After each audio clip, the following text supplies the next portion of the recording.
So our next talk and the last talk of the morning by Nicola Carissimi will talk about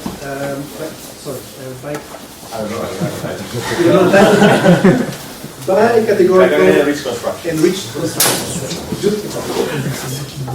Please. Merci.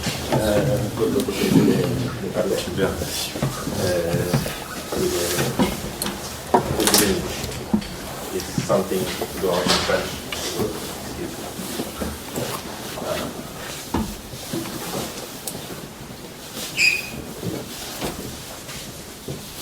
So, to start, I guess you're all familiar with the concept of monoid category. And see, I will try to keep it simple. And probably also with its multiple object version of bicategory. What does it mean? I think it means that one object by category is just a monoid category. And what is this structure? Basically, it means if we have G, we have some true isomorphism, alpha, G, and also with the Greek symbols.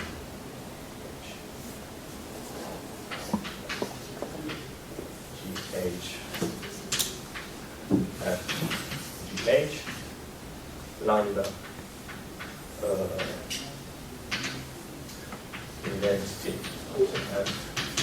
F, rho, actually identity to F, and the three are subject to some condition, to some axioms, which are the McLean associativity and identity coherence. AC and IC. This is a type of generalization. You may see also that this is a vertical categorification of the notion of category, just as category is a multiple object version of the notion of monoid, and we are what the first object of interest of this talk is what here. So what we may call monoidal bicategory.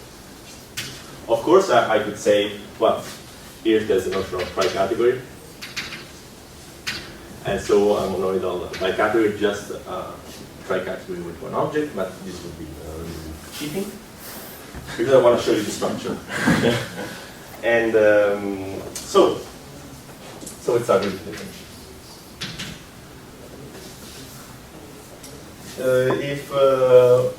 Well, we start with the bicategory B, and a monoidal structure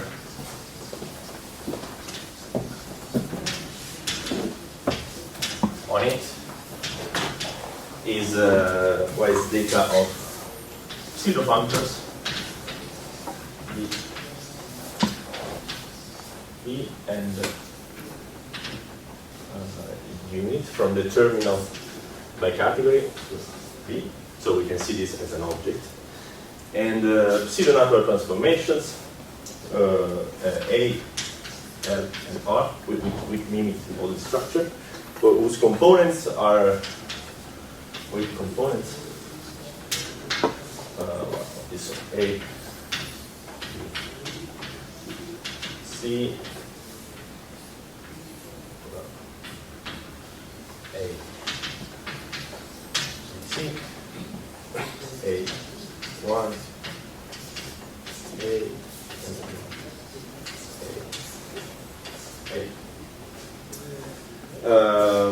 well then, if it were a monoid category, we would ask at this point that a constraint. Okay, so the associativity and identity coherence. But in this setting, we have further structure, which are well, modifications.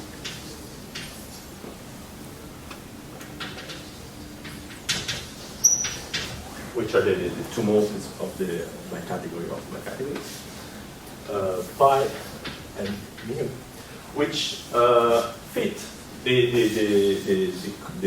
two associativity and identity constraints. What does it mean? If it were a bicategory, we would ask AC and IC, which just means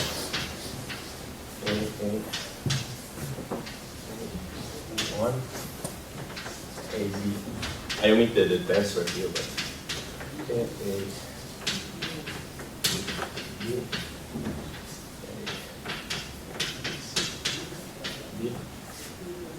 this is stage here, brings to A, B, C, D, and B, C, D.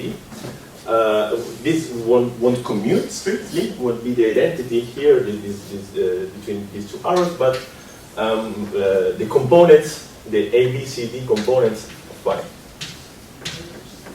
And the same for the and the same for the identity coherence, which is something like 1 B,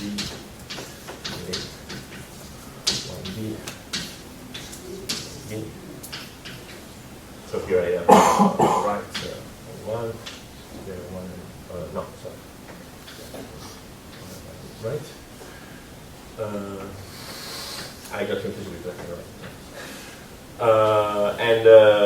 And this will be new, and these two will be new AB, and the two will be subject to some constraint.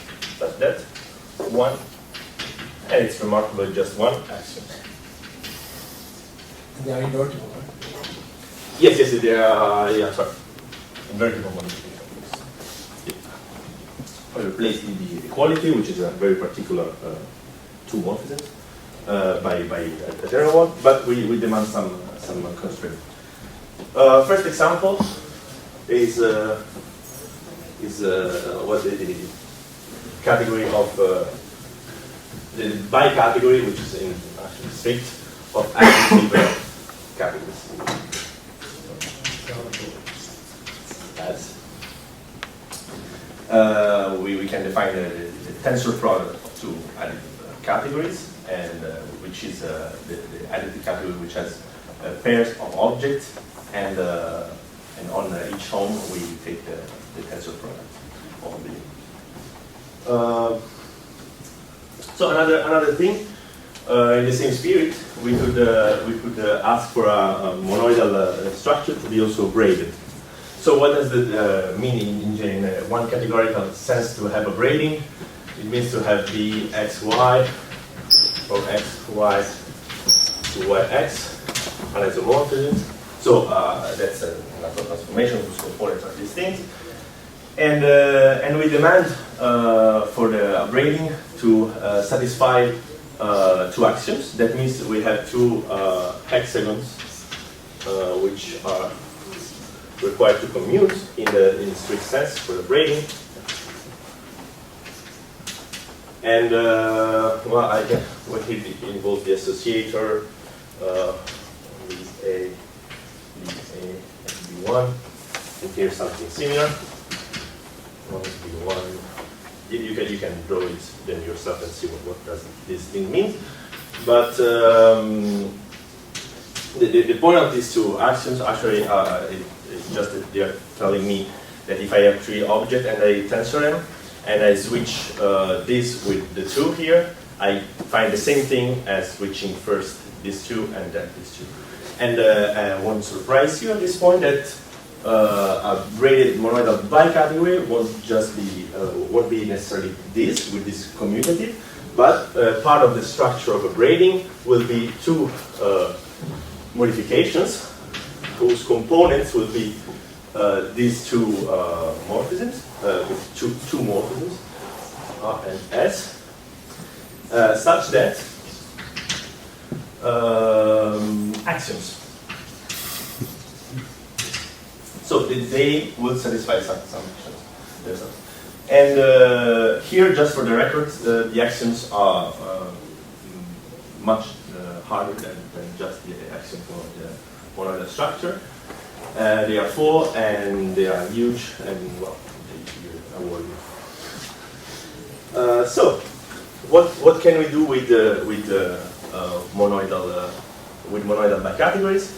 The thing I'm interested in at this point is to enrich other bicategories.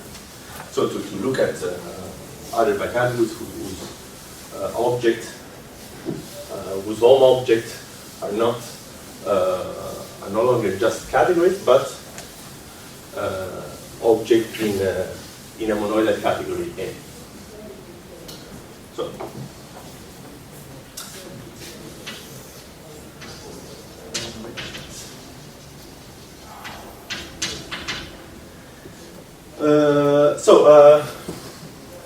What is the object that we want to build? Is this thing. Okay, if we start with the monoidal categories, we can see them as we saw, as we said a few minutes ago, we can see them as one object by categories. But we also know that monoidal categories are pseudomonoid, exactly, by definition, pseudomonoid in cat. So if you want to generalize to a symmetric, to a braided or even just monoidal bicategory A instead of cat, we can get the notion of pseudomonoid in A. And now we want to build the natural object here. So pseudomonoid in A would be the one object of A bicategories. Just as bicategories are cat bicategories.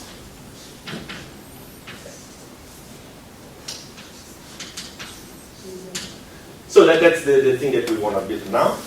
And I give you the definition. If A with its tensor unit A, R, L, mu, and pi, that's the whole structure that we need, is a monoidal bicategory, an A bicat C, what is object, and for every y object, an object C x y in A.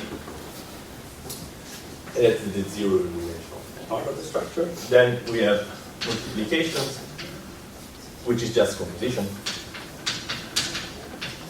Nicola, it's a bit confusing. Like A with all the structure is a monoidal bicategory. Yes. And you are defining an A bicategory C here? Yes. That's right. It's clear so far? Okay. Okay, well, this composition, a unit from the monoidal unit to C. Thanks. And then often, well, we are generalizing this, so we will have some structure and the usual, I mean in a more general sense, but the usual identity and associativity coherence. So alpha, lambda, and rho. And how are they? I have C.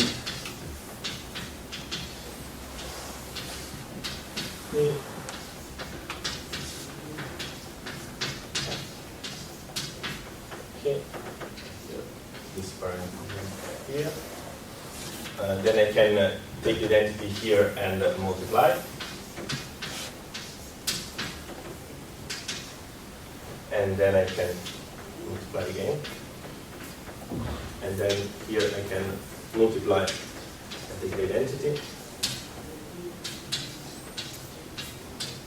And then again multiply.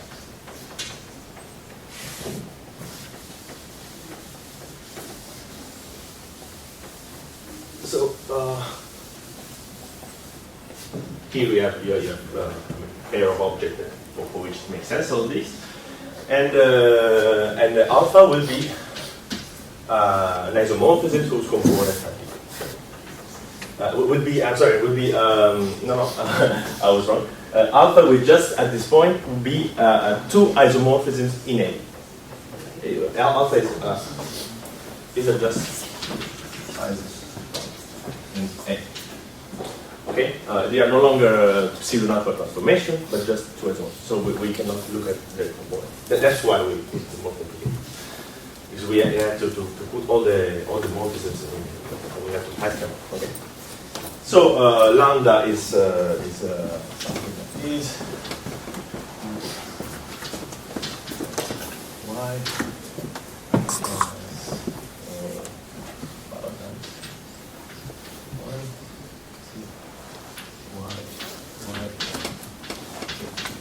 y.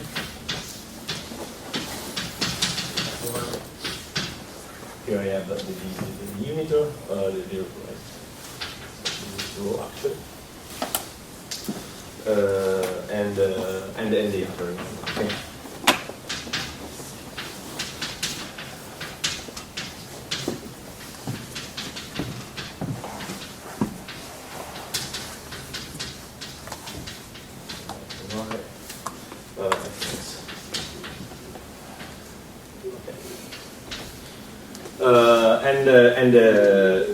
These three, this structure is such that a suitable version of identity coherence and associativity coherence hold true. The time permitting, in the end, I'll probably show you how to deal with that, because it becomes quite hard to work with the pasted diagrams. So all this structure has a nice, everything in here can be translated in string diagrams, and actions there become much more easy to read, mainly to work with. Okay, so I'll wait a little bit to give you an example of an A bicategory. But I mean, you can imagine. Because I wanted to first give you going on with this roundup of higher bicategorical, two-dimensional categorical structure, I'll tell you something about a property, or here, I mean, property also structure that we wish for our monoidal bicategories, which is being closed in a proper sense. Yes? So, before we go forward, I would like to ask a question about the Cartesian monoidal bicategories. So, in the setting, instead of having associators and left and right uniters, you would have projections and diagonals, and then you would add this. So, I wonder if you happen to know, does that setting kind of also reduce into some kind of a diagonal functor having a right adjoint, or this kind of two right adjoint, or do these different kind of situations, do they kind of agree, or will they bring up two different notions of, let's say, Cartesian monoidal bicategories? That's a really good question. I don't know for sure, but I guess there should be a proper notion of a junction, of a pseudo junction that fits this the generalization you look for. Okay. Even because we have different type of flexibility in the kind of junctions as a study.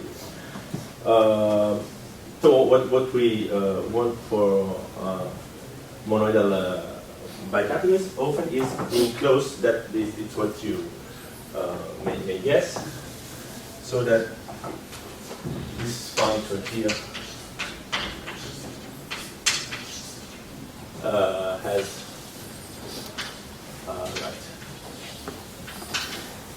pseudo. So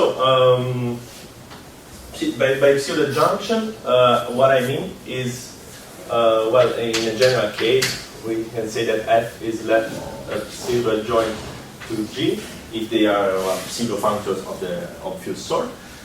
And there are two equivalent ways to define this notion. One is that, well, you give eta as usual and epsilon, and further you also demand a structure of well, now we are with bicategories, so home objects are home categories. So to demand an isomorphism or an equivalence may be too much. So we demand an adjunction or an adjoint equivalence. So I would say the data of an adjunction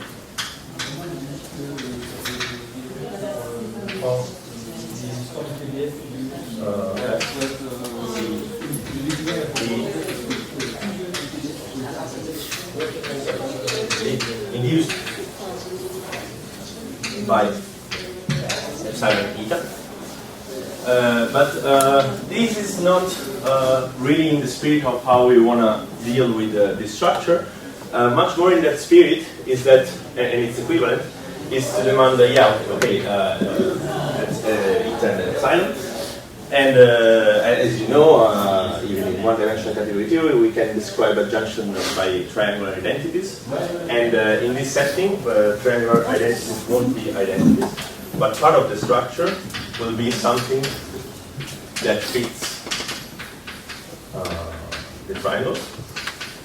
So modification here, S and T.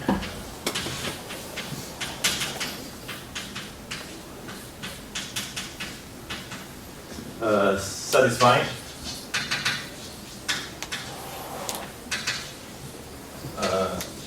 two axioms, which are called swallowtail equations. Maybe you've heard of that. And not only that, this is a correct definition, a correct result, but also we can demand this to be an adjoint equivalence, and these two to be invertible modifications. So that's the definition I take as a pseudo adjoint. That's what I want for bicategories being closed. And now I give you the example, which is the same as before, which is add, because we have a theorem that says that this pseudo adjunction suffices to be self-enriched for a closed monoidal bicategory. And so we add that the other example is the same as before. And is A ready for this? I mean, at some point you will ask A to be ready, or for this result, no. But subsequently we will certainly assume that, because we need the braiding for opposite bicategories, just for example. But this I guess works.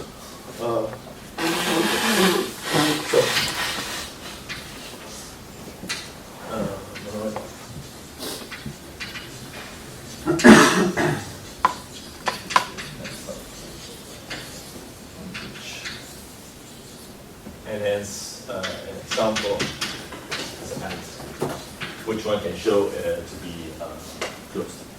That's what I don't like. Okay, so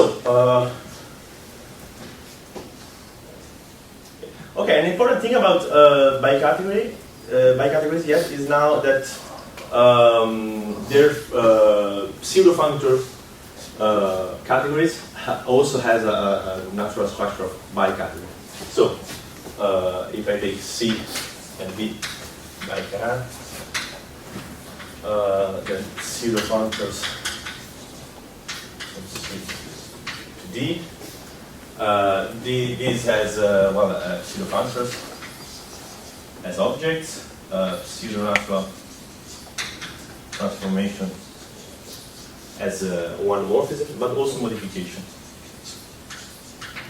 And so this gives this structure of bicategory, this thing. So since bicategories are cat bicategories and bicategories are cat bicategories, we wonder, well, if we take C and D to be A bicategories, and we define the notion quite straightforwardly of A pseudofunctor, A pseudonatural transformation, and A modification. Can we hope that A pseudofunctors are not just a bicategory, of course, because we have object 1 and 2 morphisms, but also an A bicategory? Is A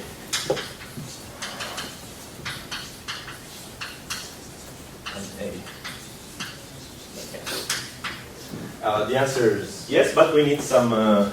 We need to introduce some theory, some different theory, which is the theory of enriched by coens. So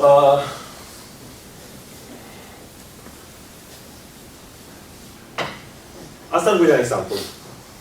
But the thing is, we need enriched.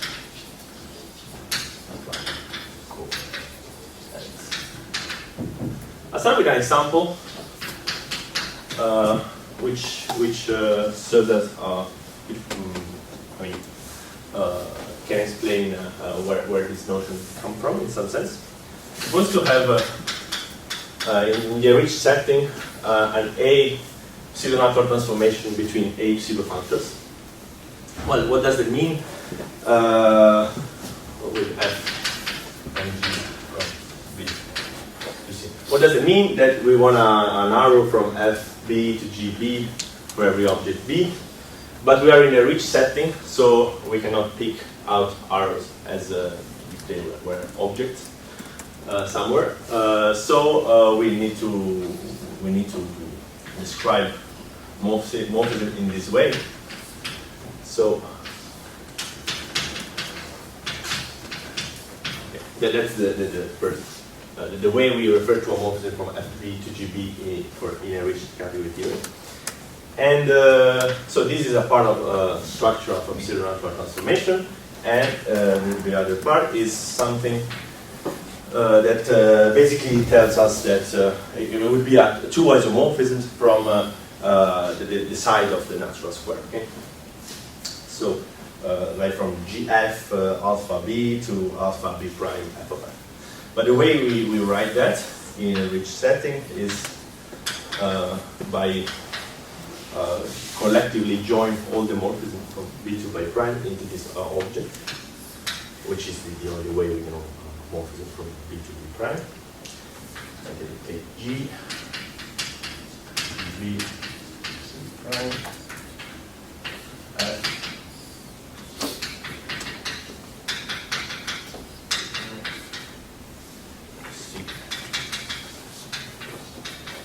right? Here what I got, alpha B star, alpha B prime, lower star. So part of the structure is this alpha B prime, and such that axioms. Again, these are not hard. This is just unitality and functoriality and composition. But then we can wonder, well, this is just an object in A, and this is actually a pseudofunctor. So we want to make a parallelism between the two. We want to replace this C of F space G space by a pseudofunctor P, well, which goes B of B to A. Actually, we can also get rid of this definition. Just take an A pseudofunctor between these two A bicategories. So is the tensor then? B of tensor B? Is it just? This tensor is the tensor product of A bicategories. Yes. It's just like straightforward to find? Yes, it's quite straightforward. Do you need a braid?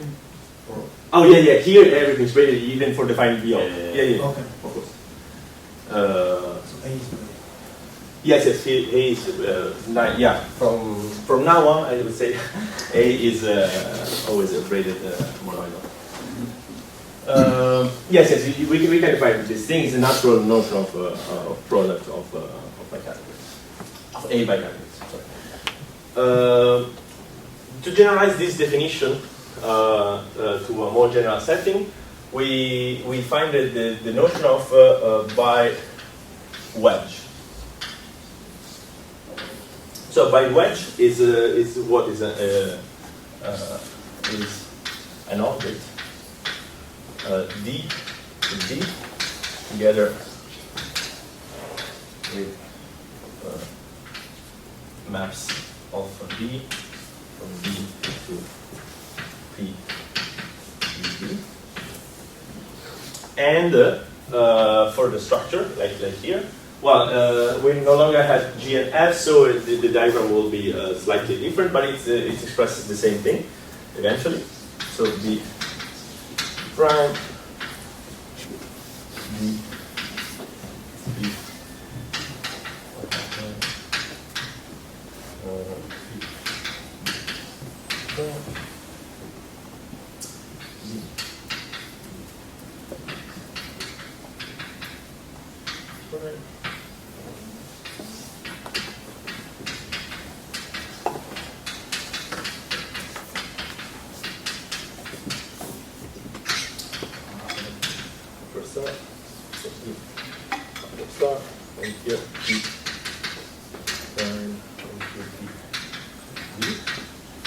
So this structure will be alpha B prime, and as a morphism here, such that well, it's the same axioms. Okay, the corresponding axioms, which are just unit and convolution.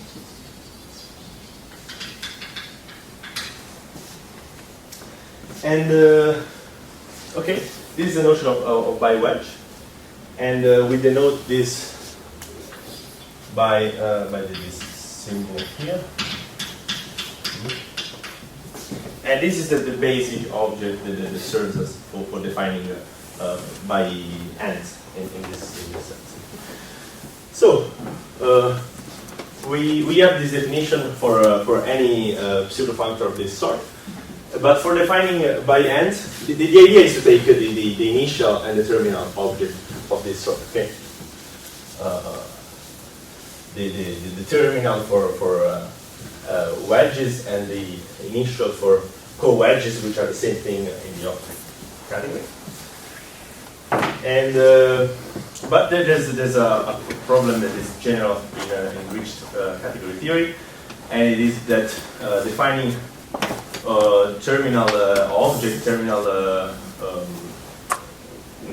coens or this kind of stuff, as we do in non-enriched category theory, doesn't really work because, I mean, one can define it, but one could also not find the right notion of limit and colimit.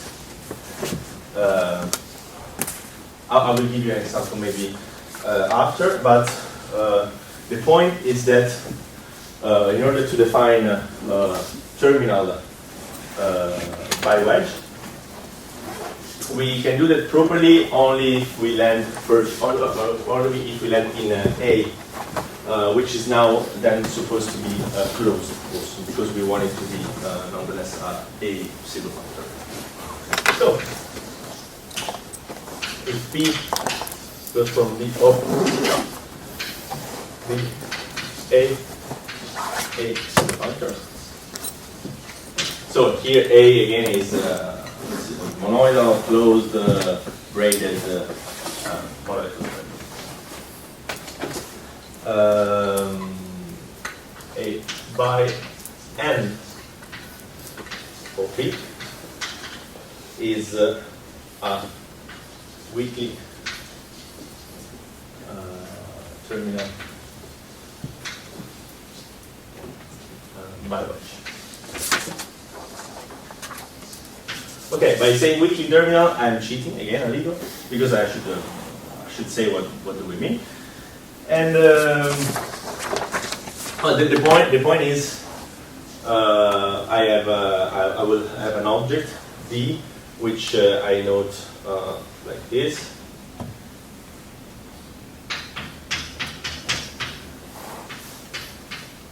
With this to B, well, this to P, and I. And to be weakly terminal, it means that whenever I have another one, so B, B, B, J, B, okay, you see. Well, then there exists a map here and a two isomorphism here. This J, this J, B. And the two satisfy some axioms that basically say that they are jointly essentially unique. And the same way, a bicoend is a weakly initial bicomatch. Yeah. So you could have this kind of a pseudo version, and then you would have a lax version where you don't assume the transformation to be the two invertible. Yeah, no, see, I'm sorry, this is an example. Okay, yeah, was just a little bit the word weakly kind of. Because it's used. Okay. No, yeah. I mean, It's strong. Yeah,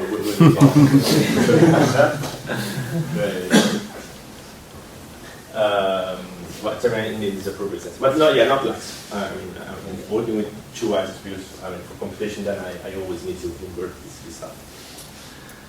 So we started here. We wanted to enrich the enriched pseudofunctor category, and by and helps us because we have this here, which is quite easy actually to prove.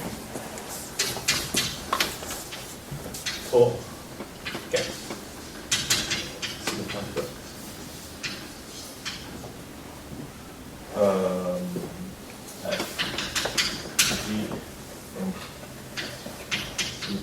So we are working with my categories. There's an equivalence of cat between the pseudofunctor categories and the end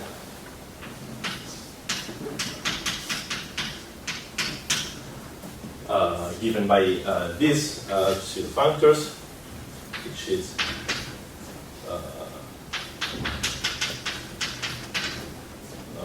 what I call it.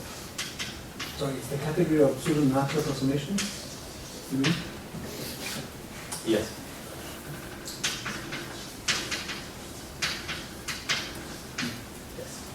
Pseudo-natural transformations. How do we do that? Well, the structure here is given by mapping the structure to this to show that this is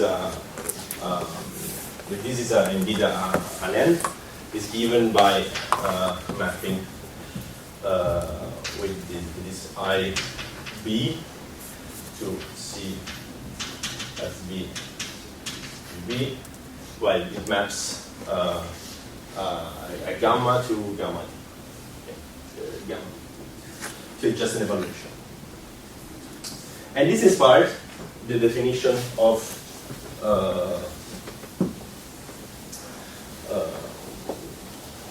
enriched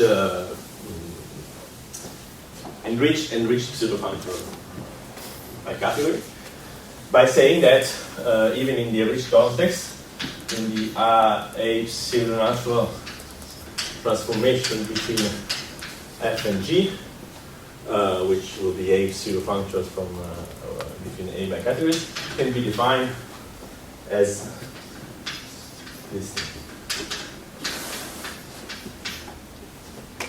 Can be defined as this thing for the pseudofunctors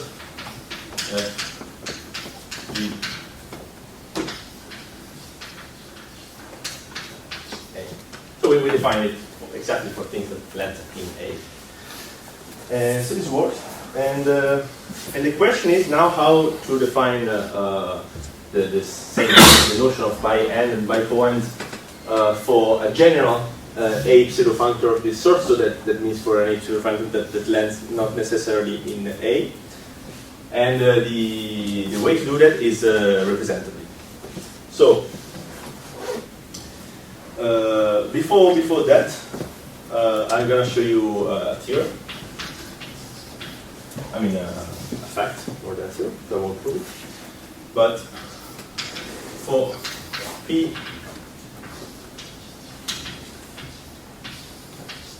of this sort, so landing A, if the coend of P exists, plus so does the n of the pseudofunctor A for every object A, and it holds the equivalence in A between the objects A, C, A,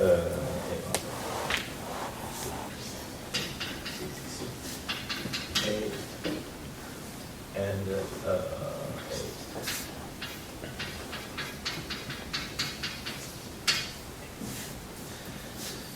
This is a result. This is a theorem that one has to prove. But for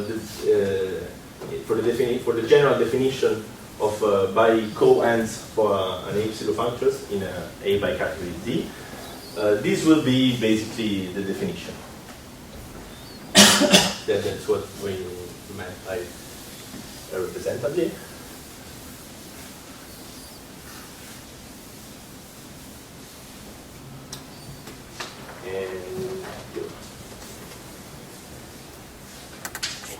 So,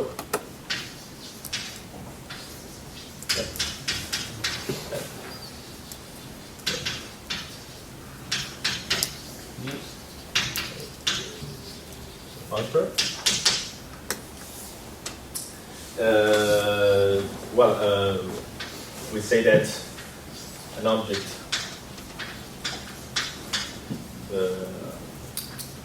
is in B is, but we are with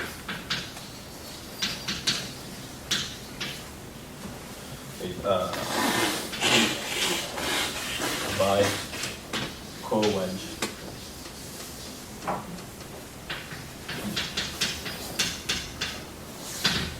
Oh yeah, so coens is the other way around. B. So this is defined. It was defined back here for every D. Is a by coend precisely if P or F? Is it the same thing? yes, the same thing. Precisely this if this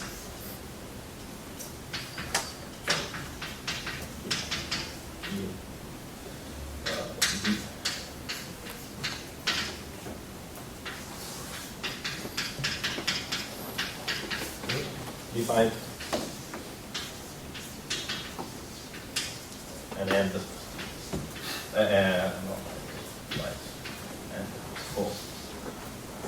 for this functor. So for which goes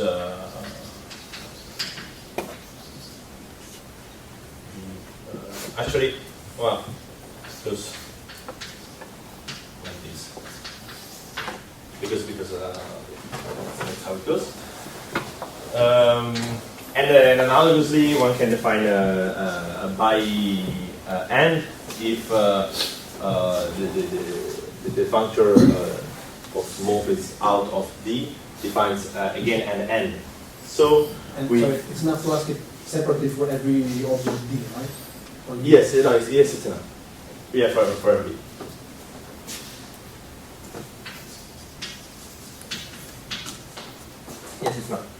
And okay, how much time? 5 minutes. Okay, that's where I wanted to arrive. I can show you, if you wish, in these 5 minutes, the associativity and identity coherence for A bicategories, because it's nice. I mean, it's a way to show you how these things are done concretely, and the way that they're done is lucky I erased the structure of alpha, lambda, and rho. But if you remember, well, alpha was something that was going. I had an associator that shifted parentheses between the home objects, and then here, but after shifting the parentheses, I take the identity and the multiplication, so 1m, and then I took the multiplication. Here I took m1 because I had the parentheses and the object, and here again m. So alpha was something like this. Lambda was something like. So the idea is that we work with string diagrams. So the point is that we have this diagram in A of 1 cell, 0 cell, and 2 cell in A, and we can take its Poincaré dual. So we mark with a bullet the whole two morphism, and we cross. Oh, I'm sorry. It goes the other way around. I use the convention that two morphisms goes in this sense. So I'm going from m1 to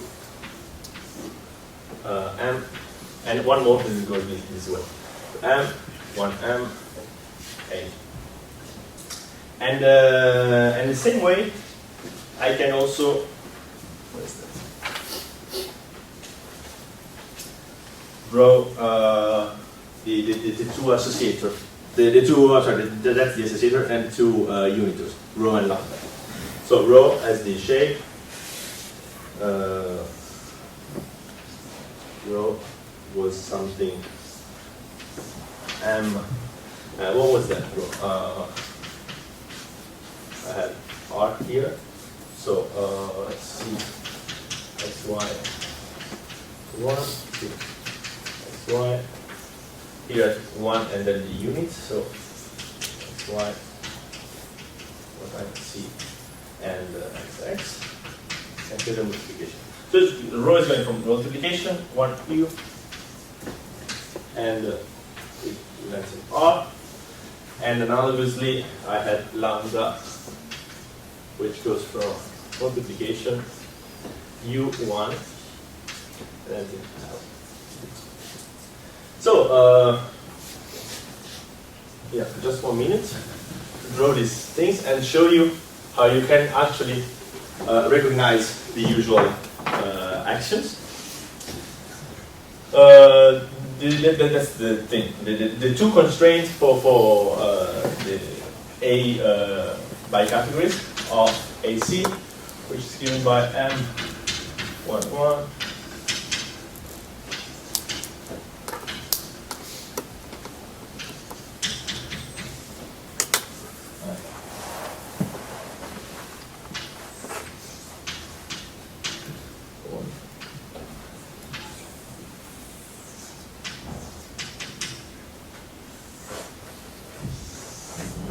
I realize that it's quite pointless, but I want to nonetheless show you how these things are done.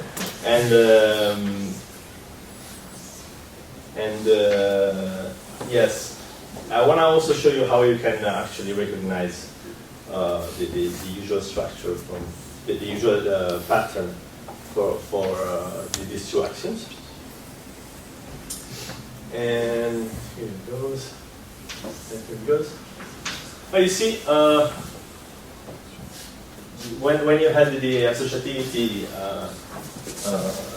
coherence for, like, say, monoidal categories, when you had exactly one side of the pentagon, which was that, because you had A1, A, and 1A, and these are this 1 alpha, alpha, and alpha 1.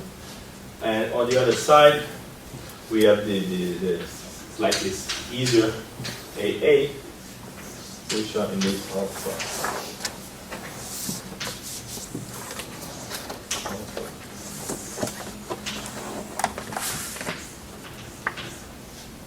Yeah, exactly. And this is the associativity, and the identity coherence is really the same thing. I mean, it's the analog of this thing. One, and it translates also in string diagram. Now time's over. Thank you so much for listening.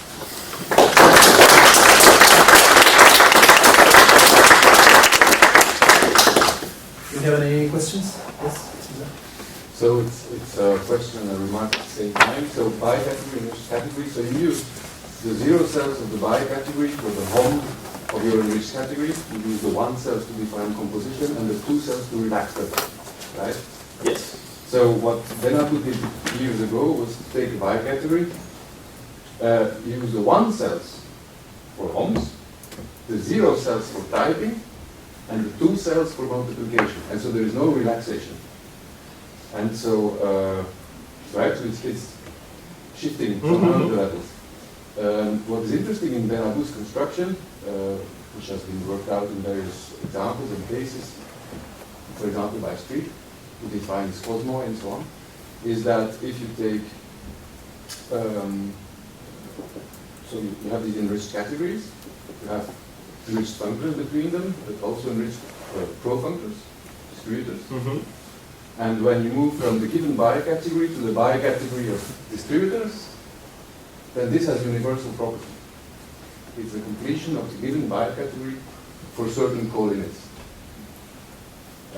What is also interesting is you use the tensor product on your objects of your bicategory to define the composition in your enriched category. But in Benabou's case, if your bicategory is tensored, you can use it to prove that your enriched categories form a tensored category. Right? So everything somehow shifts. Now my question, for this is a remark. My question is now, so I believe that behind your coends is basically in the composition law for distributors, for profunctors. And my question is, so did you look into profunctors and perhaps maybe some kind of universal property between the given tensored bicategory, monoidal bicategory, and perhaps a monoidal bicategory of profunctors between enriched categories? Okay, thanks for the remark and for the question. I didn't really look into it. I just remarked how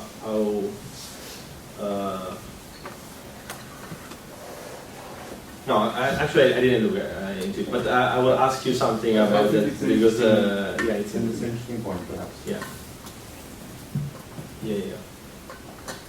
I think as a general remark, there's lots of things that should be true. You generalize lots of stuff, but it's very hard to check that everything works out. Like to show that BOP is a well-defined A enriched by category. I mean. Many diagrams. Yeah. This is true. Actually, because in BOP, all these structures is each alpha is kind of a composition of stuff with the structure from the grading. So to check even this thing, but it's super hard because these become you replace every alpha with some each stuff, and here too, and you have to use the grading axioms which are so complicated. So everything it's kind of often it's kind of hard. For what concerns pseudo profunctors, yeah, no, I don't know. I will look into it because where you said it is this in the work of so Benabou's paper was 67 or something. Yeah. In fact, when we defined bicategories, he immediately defined categories enriched in a bicategory which he called polyads because they generalize monads. Yeah. Okay. It's more that kind of point of view. Any other questions? Maybe a small question. So Morrison and Penney gives a definition of a monoidal category enriched over braided monoidal category. So is your version the multi-object of that? If you take a definition, we take one wouldn't say object. so. How is the So, monoid category enriched over a braided one? yeah. Okay. And They did have some. your definition generalize this? Their definition? Or you don't know? Not check. As a multi-object version of this. Yeah, Yeah. multi-object Okay, of this I got it. Yeah, if everything works fine, I guess so. I mean, because in the diagram of horizontal and multi-object categorification, this object fits. No, actually, I don't know if it fits, but would make sense. How is defined more or less? It's a natural action, so actually, you should work. Yeah, I mean, a lot of stuff. But now, yeah, I will check that probably. That would be nice also justification for this definition. Any other questions? Well, if not, let's thank Nicola again. Thank you.